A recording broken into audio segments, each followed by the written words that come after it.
In many ways, these protests in Ferguson are being led by millennials who are raising up, some say stepping up, when it comes to this issue of social justice. It is happening all across the country, and when you see these groups, you're seeing young African Americans, Hispanics, whites as well, using their power to say enough is enough. They also focused on social media, activating people via Twitter, Facebook, and Instagram, getting the word out to let folks know where certain protests are taking place. Right now, I want to go to a couple of our guests.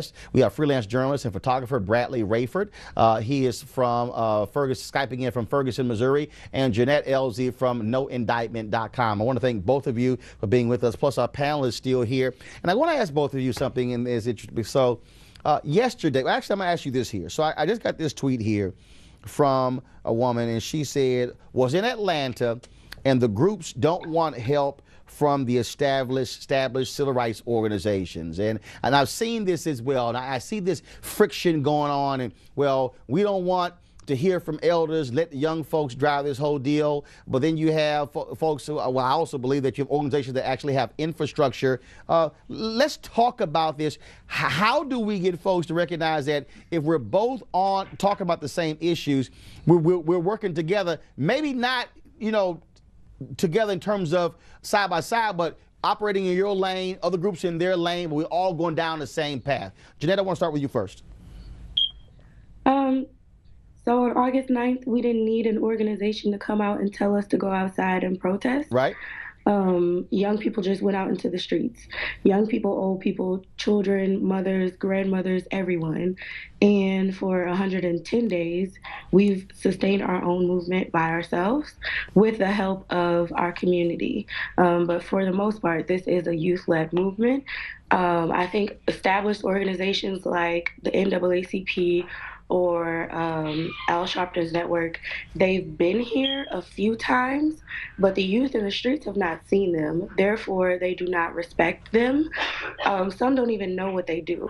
Like, I've had a 20-year-old guy ask the NAACP, are you a law firm? So I think that's telling in itself. They don't know who they are, and the NAACP aren't showing the youth who they are. Elzie? Jonathan, I'm sorry, Jonathan. Yes, go ahead. Hello. I'm sorry, Bradley, go right ahead. I was like Jonathan. My bad, Bradley. It's fine. But I think being out there watching the youth, it's definitely a youth-led movement. I think the youth out there right now don't think the older generation understands what they're fighting for right now, because the problems we face today, even though are similar to what they faced back in the 60s or 70s, are a little different. We have a little 21st century problems today. And so I think the youth feel that they cannot connect with the older generation. So that's why that there's a little lack of respect to the older generation from the civil rights leaders. Go ahead. Bradley, it's good to meet you. I have a question for you. You said that there's a difference between the older generation and that the newer generation has different problems. Could you tell us real quickly what the differences are and be kind of specific? Well, I think with social media and TV and everything, that we didn't have that back then. So, well, I'm not talking about the platforms of communication. I'm talking about the issues. I thought you said something about the issues being different before than they are now. You're talking about the delivery of information media. I'm talking about the issues that you are facing now. What is the difference between those issues now and then? Well, we definitely have similar issues, but this is the way the issues are dealt with, like social media and with the media. That's definitely a big difference of what we have we had back then. Okay, but here's the deal, Bradley. Johnettte, I'll go to you on that one because I think this is important. So I get your point about social media, but I'll give you an example. I got about 500,000 social media followers. I utilize my social media to send stories out, to move people, whether it's campaigns, raising money for Philip Agnew to get it bailed out, raising money for the Dream Defenders. But then you have young folks who say, we don't want you involved.